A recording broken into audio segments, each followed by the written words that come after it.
Hey everybody, this is the Sliders Review, and it's Women's History Month, and I'm here today to talk to you about Guidance Season 3. So this is the final season of Guidance of the Awesomeness series, and it came out in 2017. And it's a really good season. It's my second favorite. My first favorite is Season 2, then Season 3, then Season 1. Season 1 was kind of like, I guess you could say, a template. It's all right. It's just not as edgy as like the others and stuff. But this season is 10 episodes long, and it has a small cast very similar to that of season 1. In this season, they try to tackle a lot of different subjects, and I mean like a lot, in the course of 10 episodes. For the most part, they did pretty good with about, two of them. The third scene kind of crammed in there. It would have been nice if that would have had its own season, but sadly it did not. This is still a really good show that was created by S.J. Hodge and also executive produced by Michelle Trachtenberg, who played Dawn on Buffy, the Vampire Slayer. And so, like I said before, this series is always kind of like, Baywatch meets 13 Reasons Why, which is a weird comparison, but it's the honest to God truth. Because in Baywatch, you always had lifeguards doing things they had no business doing, like stopping terrorist organizations and stuff. And here you have guidance counselors always investigating crimes that happen either in school or out of school. I bet it happens with a student. And so they go beyond in belief of trying to do this investigation. They're acting like detectives and everything. And so one thing I appreciate about this season is that the guidance counselor is not involving the other students. In season 2, that guidance counselor was literally working with the students to uncover this big mystery. But the one good thing about season 2 is that they was getting help with a cop. In this season, it kind of does what season 1 does, and that's the guidance counselor is investigating everything without a cop, which is just weird and bizarre, especially when this has to do with a murder mystery and everything.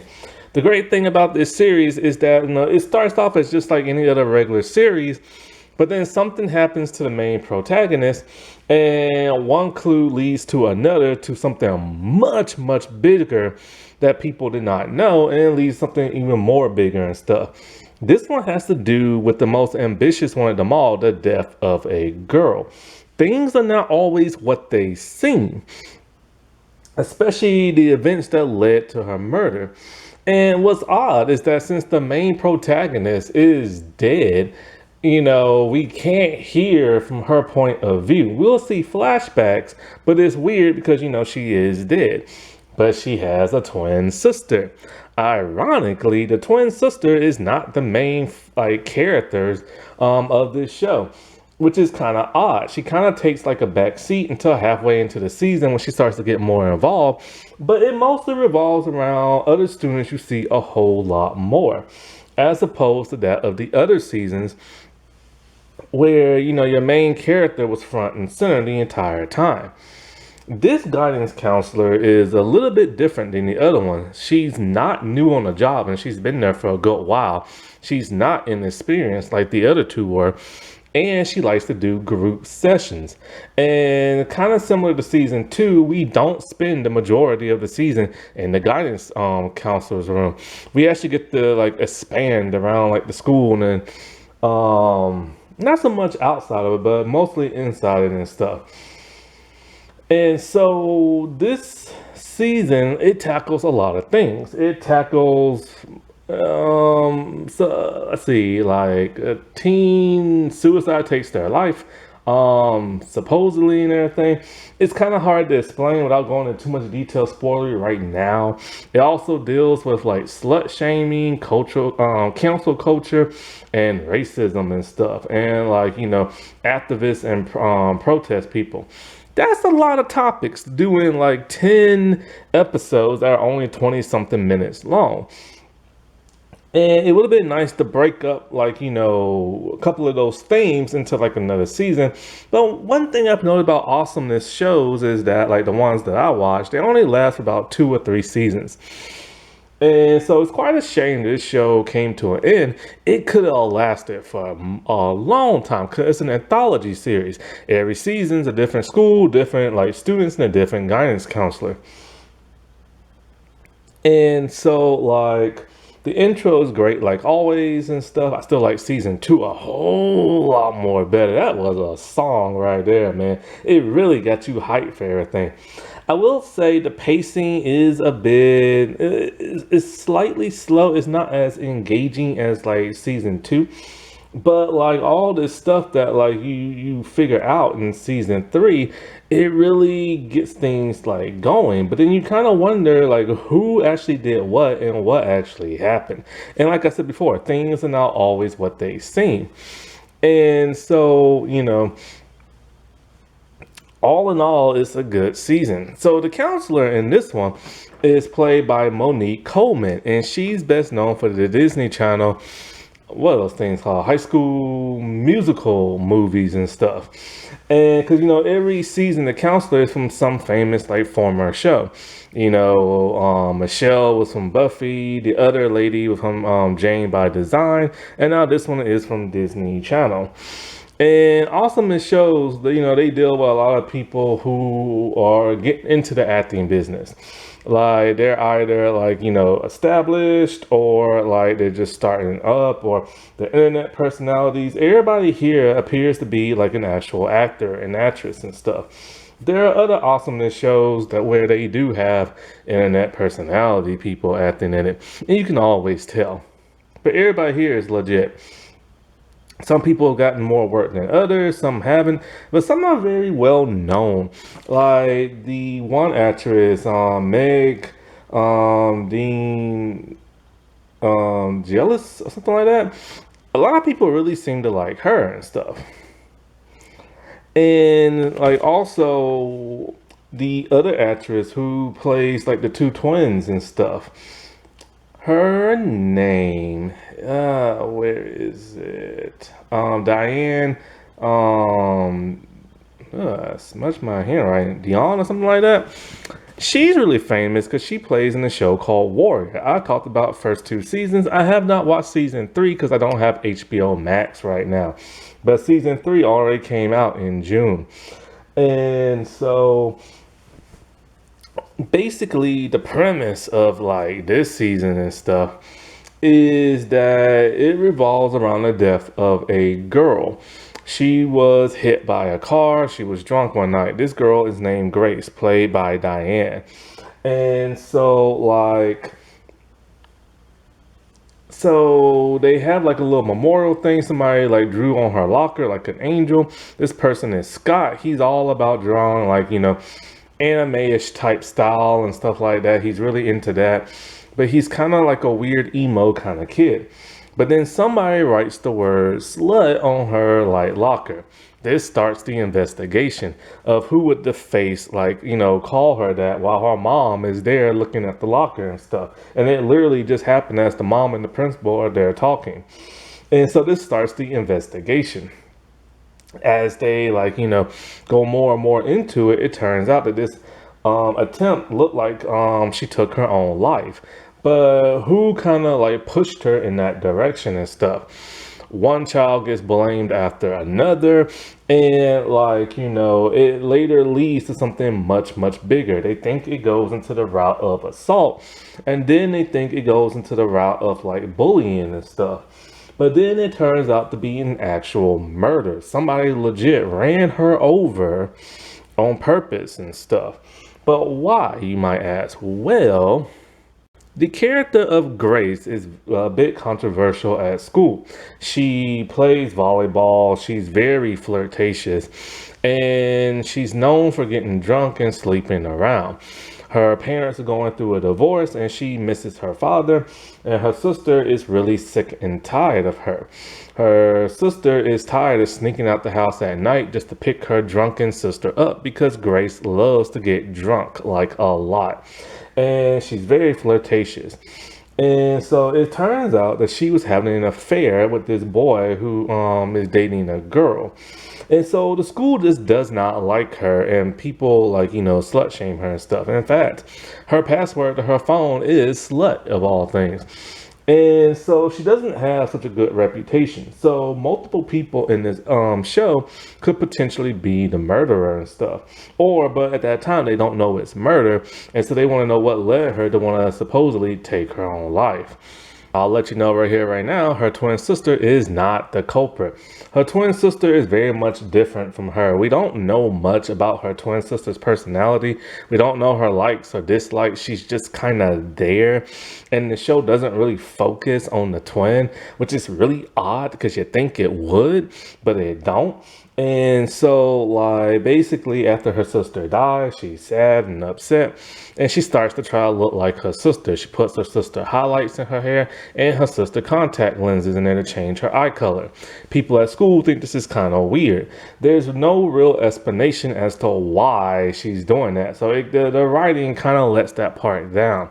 They didn't build up the Faith character all that much, and Faith really doesn't do nothing really until episode 5. And there's only 10 episodes in the entire season. And so she doesn't even really try to investigate her sister's like death and stuff until, around episode 5. And then she barely does it, just trying to look for answers here and there. And so like, it's kind of odd that they never made her the main focus and stuff, trying to figure out answers. Or they could at least made her the killer or something. That would have been interesting and very juicy and stuff. And, that's really just basically her and stuff. The principal is just like every other principal. They want to get down to like facts and clues and find somebody to blame because the media is getting pissy and so are the parents and stuff. The guidance counselor, Katrina Howard and everything. It's funny about the guidance counselors, they rarely say their name in the show. But just like with every guidance counselor, they're having man troubles and stuff. But this one's actually married. And her husband is furious because she spends more time at the school dealing with the teen drama than she does at home. And every time they have a date night, she has to cancel it to help the students. And so it's at the verge where it sounds like he's gonna like break her up. But all in all, she's very experienced, she's very nice, and she likes to do group sessions and stuff. She is not that good at detective work at like say the second counselor, but she's not so oblivious like the first counselor and stuff. She's very confident and she's very kind-hearted. Devon. So at some point in time, somebody sent Grace. No, who was it? They sent somebody a picture of like Grace before she died, and she was like in her bra, and somebody wrote all on her like chest, and they wrote like Devon's girl or something like that. This causes his girlfriend to get pissed, and his girlfriend Navi assumes that he was cheating on her with Grace, and this causes her to go berserk. And so like it turns out that what's her name, Grace sent Devon a video right before she died, basically saying she's really upset. She just wants to like end her life and everything like that, and everything's going wrong.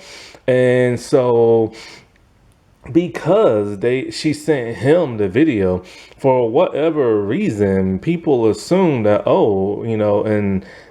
his name is written on her chest and stuff. He had to been the culprit that pushed her over the edge. So he is literally like handcuffed and dragged out of school, and people are outraged, especially that of Navi, because she's all like, that's jacked up how they did that to him and blaming him, and they don't know if he did it or not. And when this other student who's white get accused of like assault, they do nothing to him. And so then it becomes like, a black versus white thing, and it becomes a cultural war.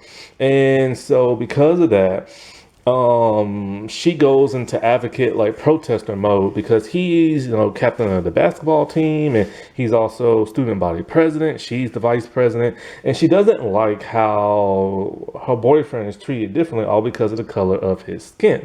And this is an important topic because of the simple fact that black people will get treated completely different than like other races and stuff. They're 10 times, or they're 9 times more likely to get accused of something and arrested for something and thrown in jail as opposed to, like, say, like a white person and stuff. A very important topic, but I feel like this should have been in a different season because it kind of steers away from what's going on with, the grace thing and the slut shaming and stuff like that. Needless to say, after this one episode 2, we never see Devon again because he's no longer allowed to go to school. And then when he is, his mom doesn't want him to go because too much attention is like on him. It's a good storyline. It's just one that wasn't executed very good. Like, let's just put it like that. Because it was kind of rushed and everything.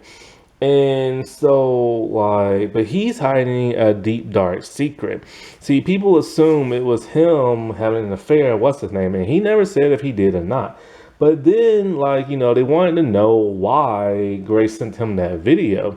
And so they had to find out his secret. And so the secret is that he's gay. He told Grace, and then she told Scott. And so that's what him and her had an argument about. And because he literally tells her, because like after the video, he calls her, they argue and everything, and she's all like, I want to take my life. And he said, I don't care, take it. That was his mistake right there. So the thing is that a lot of people don't seem to understand about the law is that if a person says they're going to commit suicide and somebody nudges them in that direction, that person is liable to get arrested and thrown in jail. And it has happened before. This is why when people talk like that, you're supposed to calm them down and get them help. You're never supposed to persuade them by saying, well, go do it or something like that. Because that's literally telling them to go do it. So technically, he did commit a crime, but she did not take her own life. She was ran over and stuff.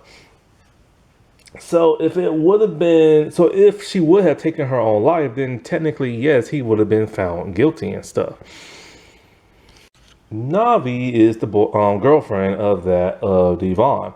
And so she is the one who wrote like dead slut on like the locker for Grace's mom to see because she was pissed about the whole Devin thing.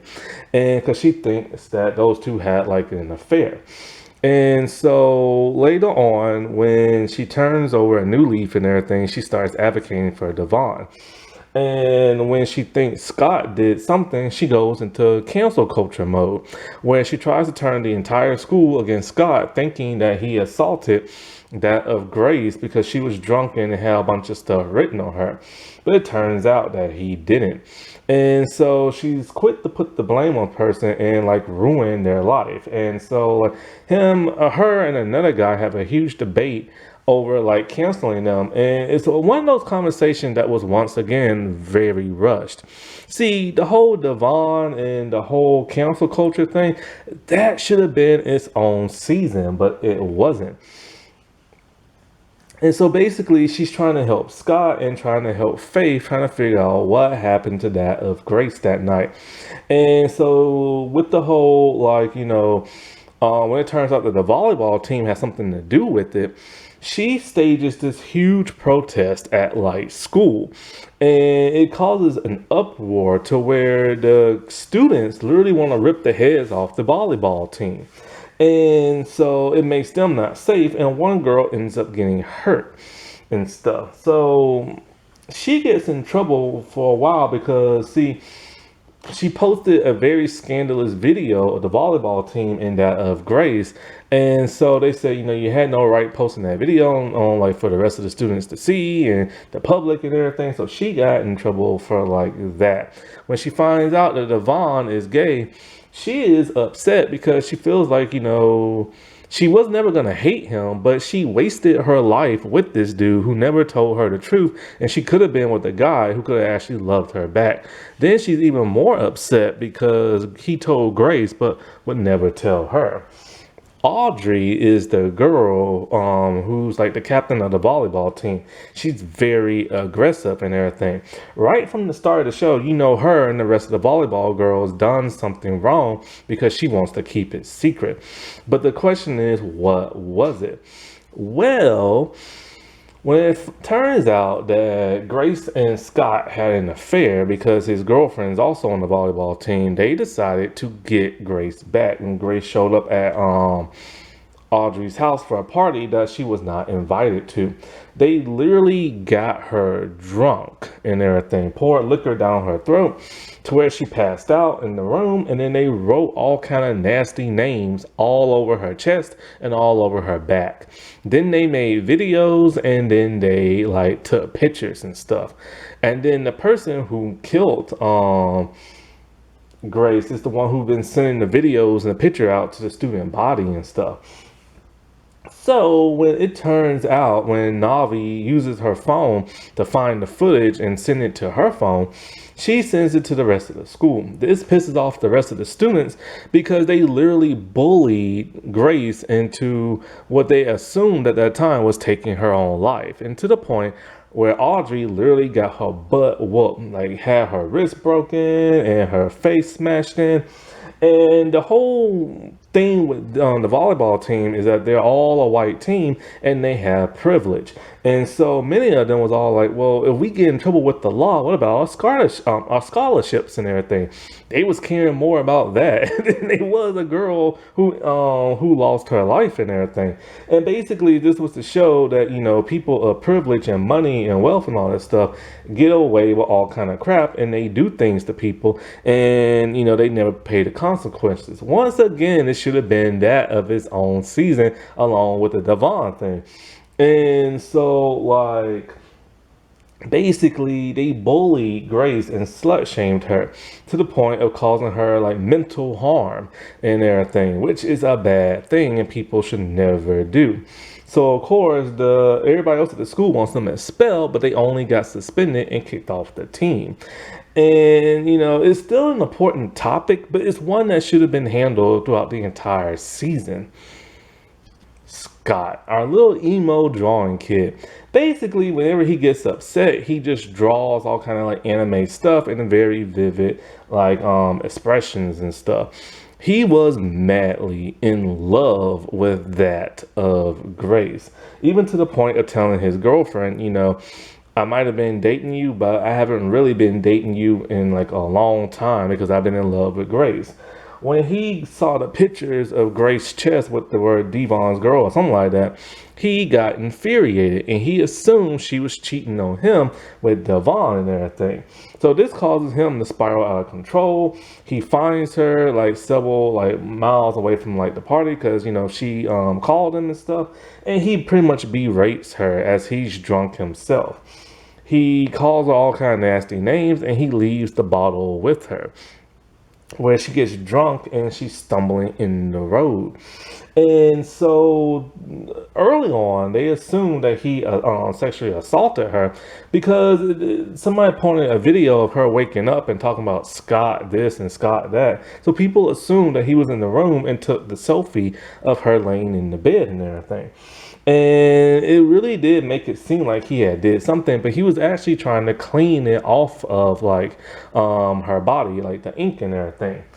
He is a very morbid type person, and to the point of like a zombie when she dies, he just can't handle life, to the point where he drew a giant mural on the wall of her as an angel, but her using both him and Devon as like puppets and stuff. That is how he saw her, as a bad person.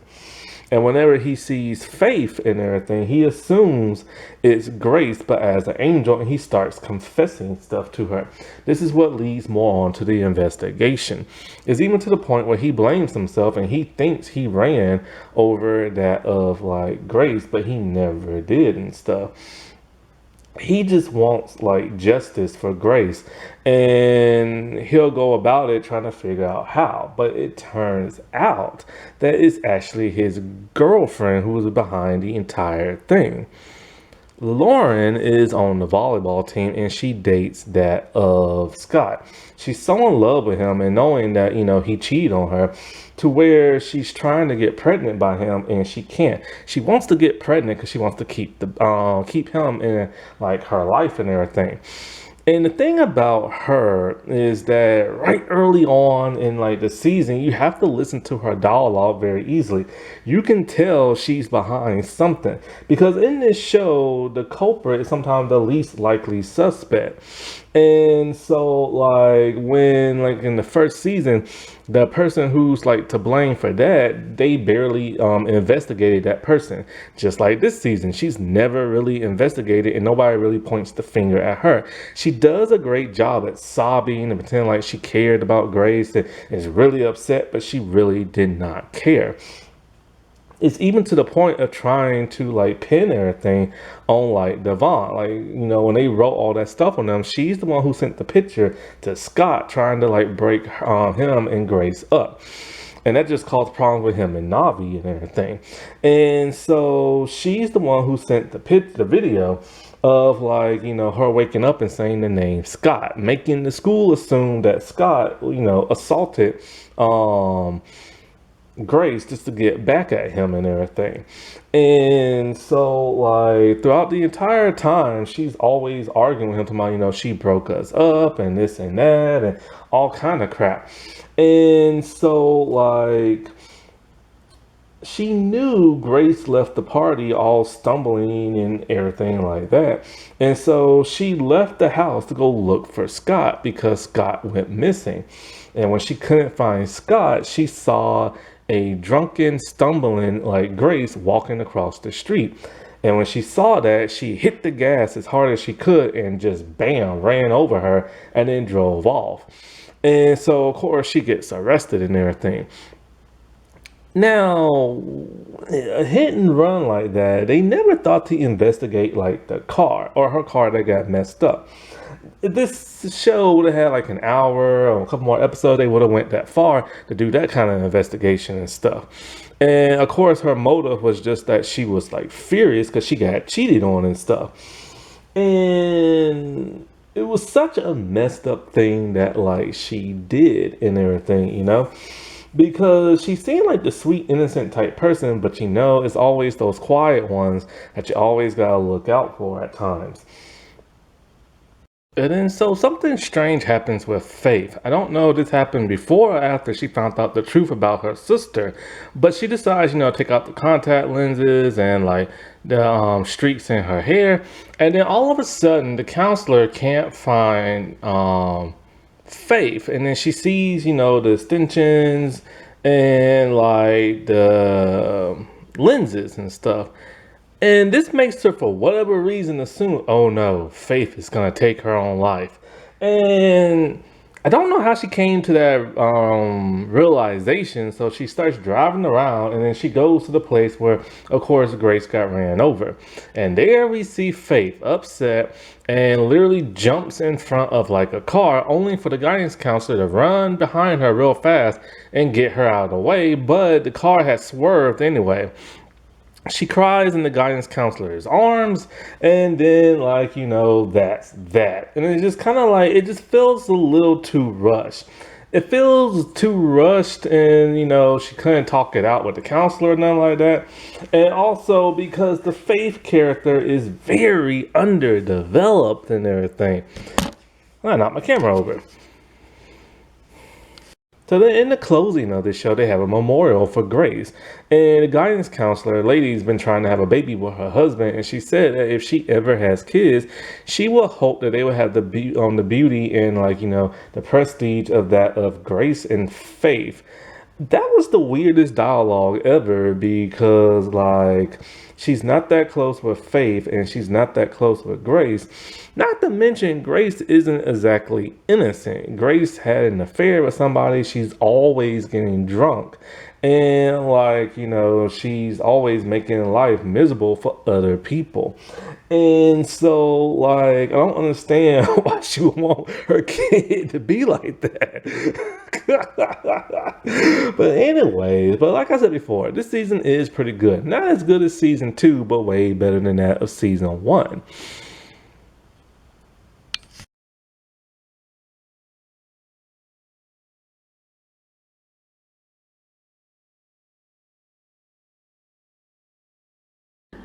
Happy Women's History Month, everybody. All right, well, I'll talk to you later. Bye.